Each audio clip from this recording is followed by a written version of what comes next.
Conoce las historias de las personas que son parte del cambio para proteger nuestro planeta. Esto es Sustentablemente. Conversaciones que inspiran. Un podcast original de Radio Pauta. Con Carolina Escobar. ¿Cómo están? Bienvenidos a un nuevo episodio de Sustentablemente. Ustedes saben, este podcast donde buscamos entregarles herramientas, información, innovación respecto de lo que está ocurriendo para que seamos cada vez más a los que les pica este bichito de la sostenibilidad y el poder buscar que nuestro planeta tenga una mejor salud. Hoy con una invitada, pero de lujo. La ministra Maysa Rojas está con nosotros, ministra de Medio Ambiente de nuestro país, de Chile, que está a puertas de viajar a Cali, Colombia. Y muchos podrían pensar, bueno, pero ¿qué compromiso hay ahí? Algo escuché yo de una COP o algo por el estilo. Ministra, ¿por qué no nos cuenta, en definitiva, muchas veces todavía COP puede ser una duda? Y estábamos conversando fuera de micrófono. Es esa reunión que tuvimos en Chile, en la COP25, que al final no se llevó a cabo. ¿Qué busca una COP en definitiva? Oye, no, primero que nada, muchas gracias por la invitación. Encantada de venir a conversar de estos temas contigo y de esa manera, sí, educar un poquito, ¿no? Como comentar. Efectivamente, todos los tratados internacionales tienen lo que se llama las conferencias de las partes, ¿ya? Todos los países que son parte de un tratado se juntan una vez al año, a veces cada 2 años, en una COP. Así que a eso vamos. En este caso estamos hablando de la Convención para la Diversidad Biológica, es decir, es el tratado, la Convención de Naciones Unidas que está a cargo de otra de las importantes crisis que estamos viviendo de degradación medioambiental, que es la pérdida de biodiversidad. Se están extinguiendo especies. Y esta COP se junta cada 2 años. Así que por eso probablemente hablamos un poquito menos de ella. La última fue en Montreal, el 2022. Y fíjate que en esa reunión se adoptó el nuevo marco global de biodiversidad, que son 23 metas al 2030. ¿Ya? Las 30-30. Sí, y fíjate, 2030 está a la vuelta de la esquina. Sí. Exactamente. Entonces, esta es la primera reunión después de que todos los países hayamos adoptado ese acuerdo y tenemos que ir a rendir cuentas en el fondo, ¿no? A saber cómo vamos en la implementación. Así que ese es como, yo diría que el objetivo central.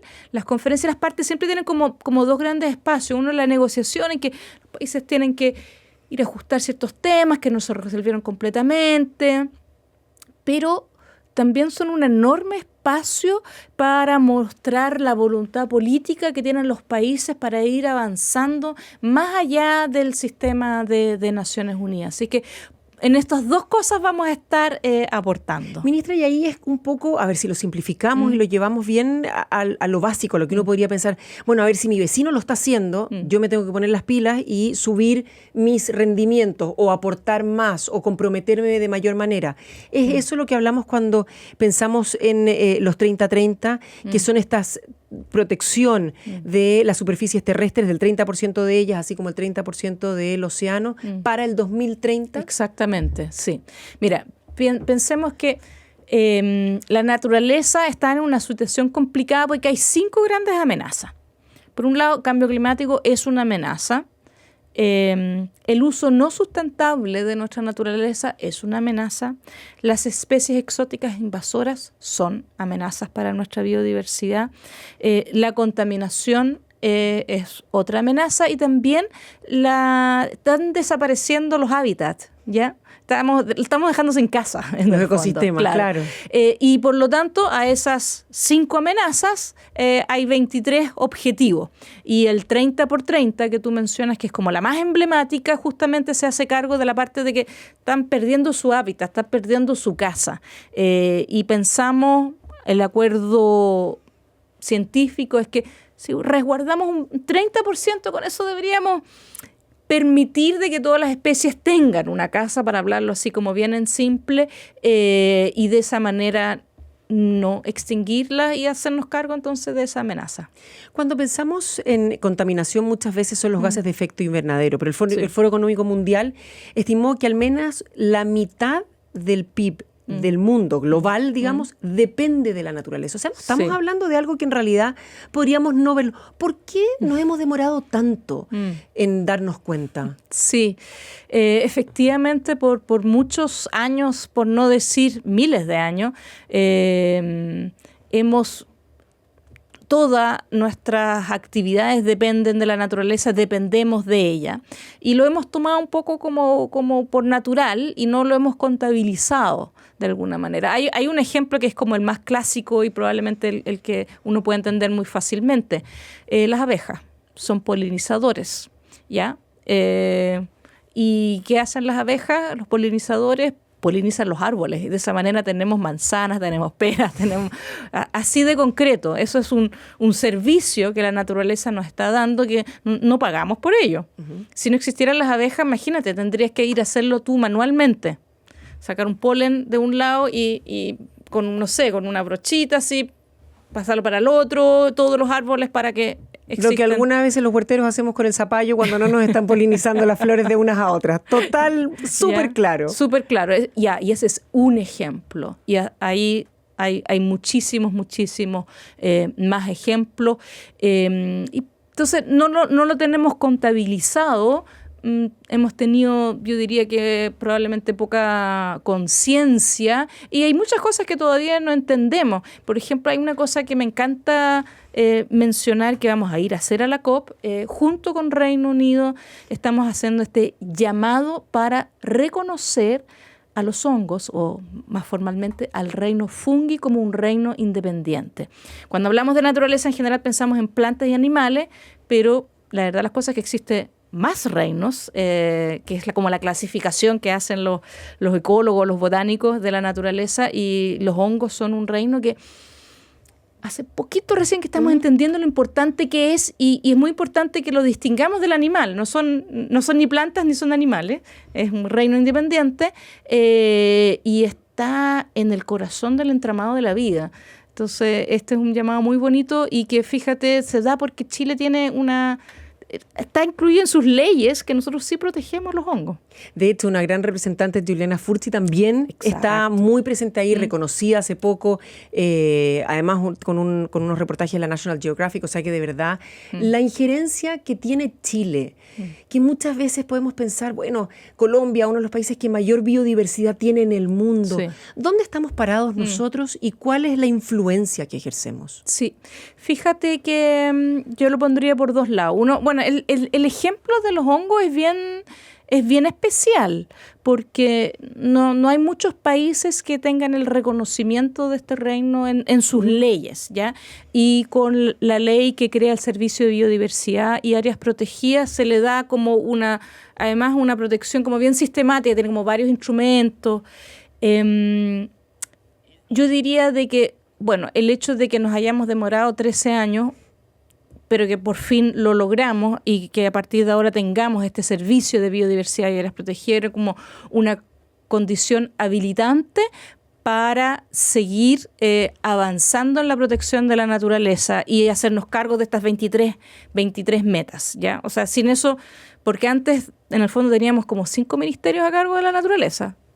Un poquito por aquí y un poquito por allá. Y uno sabe que cuando las responsabilidades están como desperdigadas es más difícil avanzar en una tarea que es urgente. Así que lo primero que yo diría es que habiendo como completado la institucionalidad ambiental con la creación del servicio nos pone en un muy buen pie para seguir avanzando. Pero además, Chile es muy reconocido porque hoy en día ya cuenta con más del 42% de su zona exclusiva económica en el océano protegido y un 22-23% terrestre. Así que en esa meta 30 por 30 estamos súper bien. En el océano ya estamos incluso sobrepasados. Hay tareas que hacer todavía y el SBAP, el Servicio de Biodiversidad y Áreas Protegidas, va a poder liderar esas tareas que son además urgentes, pero eso nos pone, hay como un reconocimiento bien importante de que Chile en océano es un gran líder en su protección y es la razón por la cual también Chile se está proponiendo para ser la Secretaría Técnica una vez que entre en vigor otro tratado que estamos esperando todavía que los países ratifiquen, que es el de protección de biodiversidad más allá de las áreas jurisdiccionales, o sea, en la alta mar, BBNJ por sus siglas en inglés. El presidente el año pasado fue uno de los primeros presidentes que lo firmó, pasó por el Congreso, Chile fue el segundo país que lo ratificó. para que entre en vigor necesitamos al menos 60 países que lo ratifiquen. Ahí Chile está en una coalición de países para que lleguemos rápidamente a invitar a otros países para que se ratifique 60 países. Y no solamente eso, también estamos trabajando en un portafolio porque una vez que se ratifique la idea es tener y aquí están las áreas protegidas en la alta mar. Porque si queremos llegar al 30x30, al 2030, el océano es gigante. No vamos a llegar con la parte que solamente de los países necesitamos proteger en la alta mar. Así que hay hartas cosas que mostrar, hay un compromiso histórico, yo diría, de Chile en la protección del océano, pero ahora que se traduce también en esta propuesta para incluir a los hongos, al reino fungi. Así que harto que ir a mostrar. Estás escuchando un podcast original de Radio Pauta 100.5. Ministra, y hartas preguntas que salen también respecto de todo lo que nos va contando. A ver, ¿qué tan fácil o qué tan difícil es ponerse de acuerdo en reuniones como estas, en mesas redondas que además tienen una duración específica? Sí. Y además entendiendo que hay que darle, no solamente dar cuenta en reuniones como la COP, sino que dar cuenta a la ciudadanía cuando uno vuelve a la casa, ¿no? Totalmente, sí. Y además recordemos de que el sistema de Naciones Unidas es un sistema que funciona por consenso. ¿Ya? Así es que lo que hay que lograr es que esos casi 200 países que son partícipes, que son estados parte, se pongan de acuerdo. Y por eso es que muchas veces se les pide a algunos... hay todo un trabajo técnico donde tenemos funcionarios de varios ministerios trabajando a lo largo del año, no solamente en la COP, pero se invita a esta instancia, el segmento de alto nivel, donde se invitan a ministros y ministras que puedan ayudar a destrabar ciertas cosas más bien ya a nivel político. Y ahí lo que uno tiene que lograr es, escuchar a todos, ponerse los zapatos del otro para lograr acuerdos, porque esta es una crisis que es global, la de pérdida de biodiversidad. Absolutamente. Y es ahí, de hecho, donde usted justamente fue nombrada champion del convenio sobre la biodiversidad por parte de quien está llevando la presidencia de esta COP, en este caso la ministra de Medio Ambiente, colombiana. Exacto. Bueno, entonces, eso es lo que le va a tocar, ir a desarmar embrollos, en definitiva. Esa es la invitación, efectivamente. Así que es un gran honor. Estoy muy contenta de que se me haya invitado a este rol en la COP15, que fue la que fue en Canadá, donde se aprobó el Marco Global de Biodiversidad. También se me invitó a destrabar un tema sobre recursos genéticos. Mira, a propósito de que dependemos de la naturaleza, todos nuestros medicamentos, cremas, champú, etcétera, tienen recursos genéticos de nuestra naturaleza, y la idea es que esos recursos no solamente les sirvan a las compañías que hacen el producto, sino que también existe una retribución justa y equitativa de dónde provienen estos recursos genéticos, ¿ya? Eso me tocó en la COP15, y esta vez Colombia, claro, me pide ayuda justamente para tratar de destrabar temas en océano, con el reconocimiento de que Chile tiene un compromiso de larga data con la protección del océano. Ministra, ¿y ahí cuál sería un resultado positivo? Se logró un check dentro de la lista de tareas que hay que llevar a cabo para después de esta COP. Mira, son varias cosas. Como decíamos, está la parte de la negociación, donde hay algunas cosas que todavía hay que ajustar. Por ejemplo, este tratado nuevo que mencioné, el BBNJ, hay que armonizarlo con la Convención de Biodiversidad. Pues un tratado que viene por otro lado, sí, ¿verdad? Claro. Pero obviamente es un tratado que quiere proteger a la biodiversidad. Entonces tiene que ajustarse. Y así que ahí hay algunas cosas que hay que resolver. Piensa de que igual los océanos se usan para la pesca, hay harto uso. Controversia además del turismo. También, claro, hay harto uso económico ahí, por lo tanto hay muchos intereses, ¿ya? Así que eso es un aspecto. Lo otro es que en la COP15 efectivamente acordamos que teníamos que tener un mecanismo para hacer esta retribución de estos recursos genéticos, ¿ya? Pero los detalles de cómo esa retribución se puede hacer se tiene que resolver acá. Y también el tema de financiamiento. Todo esto siempre va a requerir de financiamiento, el cuidado de la naturaleza y en general hacernos cargos de las crisis ambientales que estamos viviendo. Así que hay hartos temas por ahí. en lo más político, yo diría importante que los países vayan con, mira, esto es lo que estamos haciendo, es importante para mostrarle al mundo, mira, nosotros lo hacemos así, tú lo haces asá, que nos podamos como compartir experiencias. Hay como 30 y tantos, casi 40 países que ya tienen actualizadas. Chile también actualizó ayer sus compromisos. Y entonces es un espacio, yo diría que tiene que ser motivador también de cómo se puede avanzar para compartir experiencias entre todos los países. Y ahí cuando pensamos en que este año tenemos la COP16, la COP29 de cambio climático, sí. La COP16 de desertificación, se da las 3 COP durante este año. ¿Cuál es la respuesta que se le da al ciudadano común y corriente para decir, sí, mira, vamos avanzando, lo hemos logrado, entendiendo que es muy difícil poner de acuerdo a esta cantidad de países para que todos apunten al mismo foco, ¿verdad? Entendiendo que hay políticas de por medio, que hay otras necesidades. Pero la pregunta más recurrente tal vez siempre es, bueno, pero ¿y para qué se juntan tanto? Hay un gasto de plata, hay una huella de carbono importante respecto de lo que son estas reuniones. Sí. Es muy importante juntarse para verse las caras, compartir cómo se está avanzando, compartir esas buenas experiencias que mencionaba antes y presionarnos de una manera positiva a ser más ambiciosos. Y en ese sentido, estas reuniones siempre son muy, muy relevantes y Chile va a participar en estas 3 instancias. Pero hay otro aspecto que yo creo que es un poquito más reciente y que también Chile lo va a relevar, y es que estas 3 convenciones se crearon en Río hace un poco más de 30 años, como que si fueran 3 problemas separados.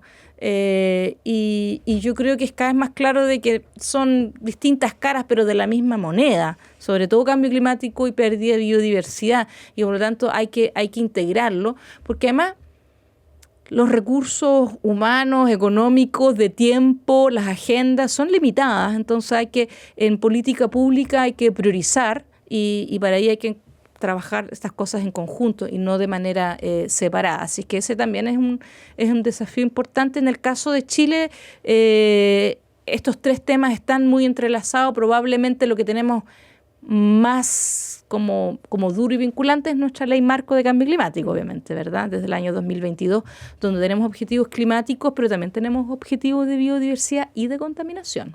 Absolutamente, y además es un camino que se sigue transitando, en el cual nos vienen persiguiendo bien de cerca, o sea, hay que ir avanzando muy, muy rápido. Sí. Hace un par de años, ministra, la entrevisté para otro programa, en otra instancia, y lo que me dijo que estaba muy preocupada era de la educación, que se necesitaban instancias para educar. ¿Hemos avanzado? ¿Ha cambiado eso? ¿Es esa la principal preocupación de la ministra? Una de las, porque me imagino que hay muchas, pero son muchas. ¿De la ministra Maíza Rojas cuando se va a acostar todos los días? Totalmente. Es totalmente central el tema de la educación, porque fíjate que lo que estamos hablando acá en el fondo es hacer transformaciones muy profundas, es de la manera que nos movilizamos, que producimos comida, que habitamos nuestras ciudades, que diseñamos nuestras ciudades, de cómo producimos energía.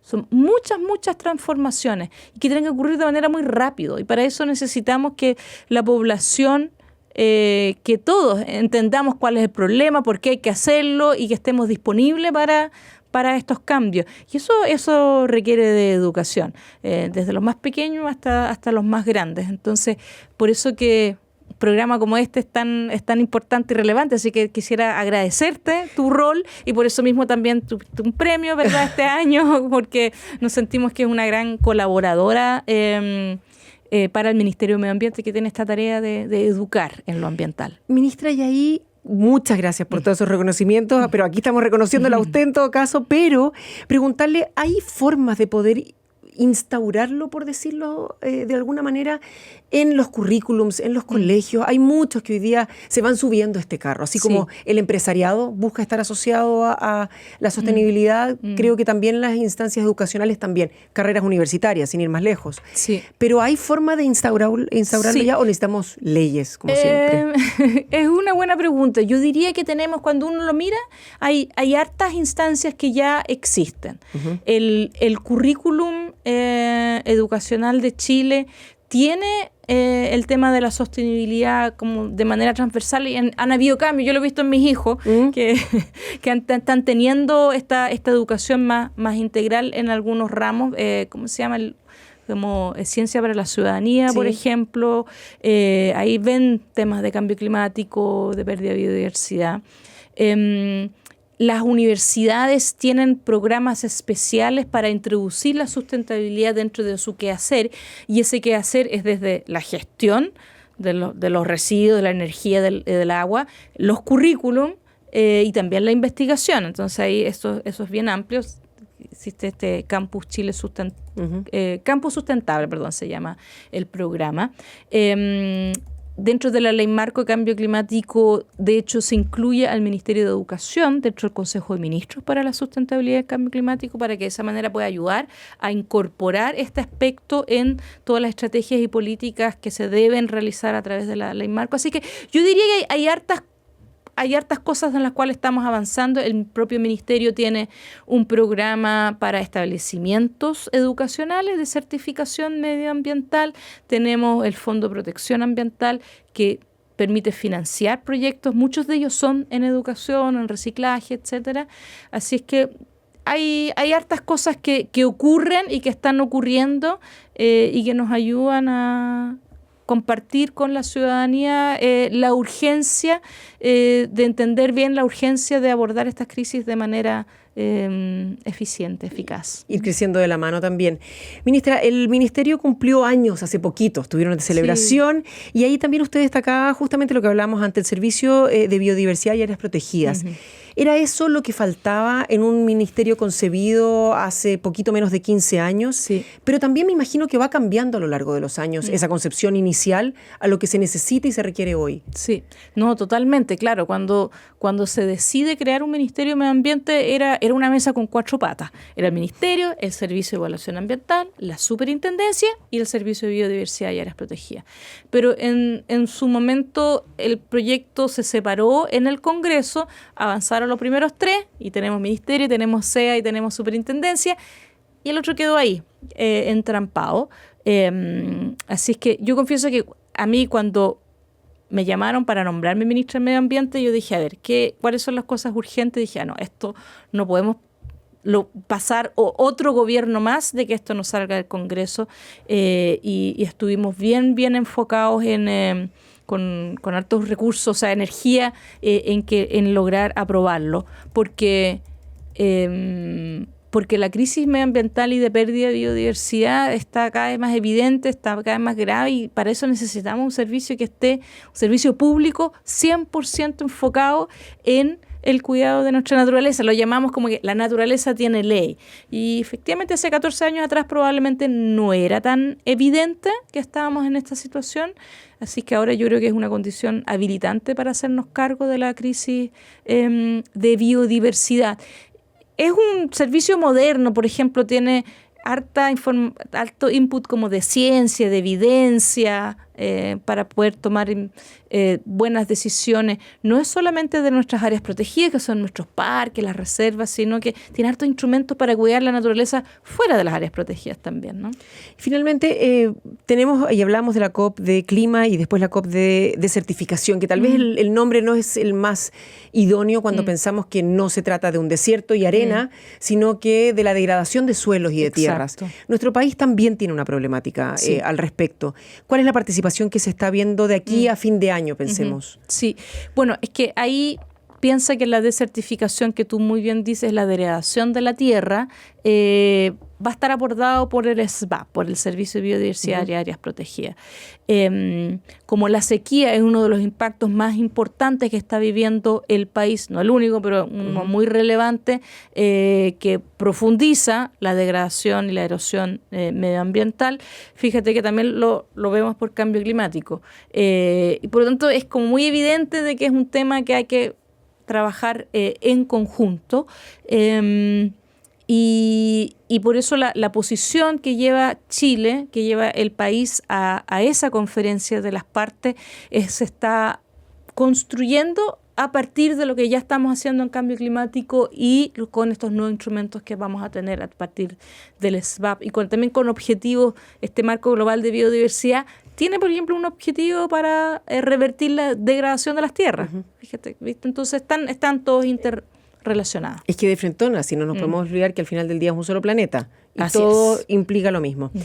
Ministra, sé que se tiene que ir, le estamos quitando un montón de tiempo, pero viene con el corazón de la Teletón. Sí. ¿Cómo han incluido la sostenibilidad en la Teletón? Sabemos que está también a puertas de llevarse a cabo en nuestro país ahora a principios de noviembre. Sí. Oye, sí, qué bueno que me preguntas eso.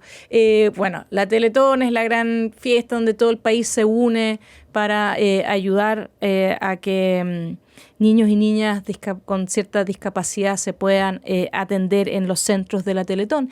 Y fíjate que desde el 2015, hace 9 años, que para aportar a la Teletón no solamente estamos hablando de donaciones, sino que también una campaña de reciclaje de botellas, ¿ya? Las botellas de agua, de bebida, de jugo, se pueden reciclar. Así es que hoy día estuvimos ahí con don Francisco, con la gente de CCU, que ahora aportan a la Teletón también a través del reciclaje. Así que la invitación es que en estas próximas semanas, hasta que esté la Teletón, esas botellas no vayan al tacho de la basura, no vayan tampoco si es que tienen el tacho del reciclaje en su casa, sino vaya a dejarlo a los más de 600 puntos que existen, puntos limpios, para que también puedan de esa manera aportar a la Teletón.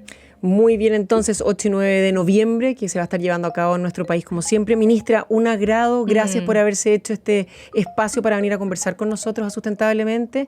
Y encantada de dejarla invitada ya para hacer una evaluación tal vez después, a fin de año. Sí. ¿Cómo nos fue? ¿Qué es lo que se logró? ¿Cuáles fueron estos acuerdos? ¿Si logró o no destrabar estos embrollos en los cuales tiene que tratar de ir a ser de mediadora de alguna forma?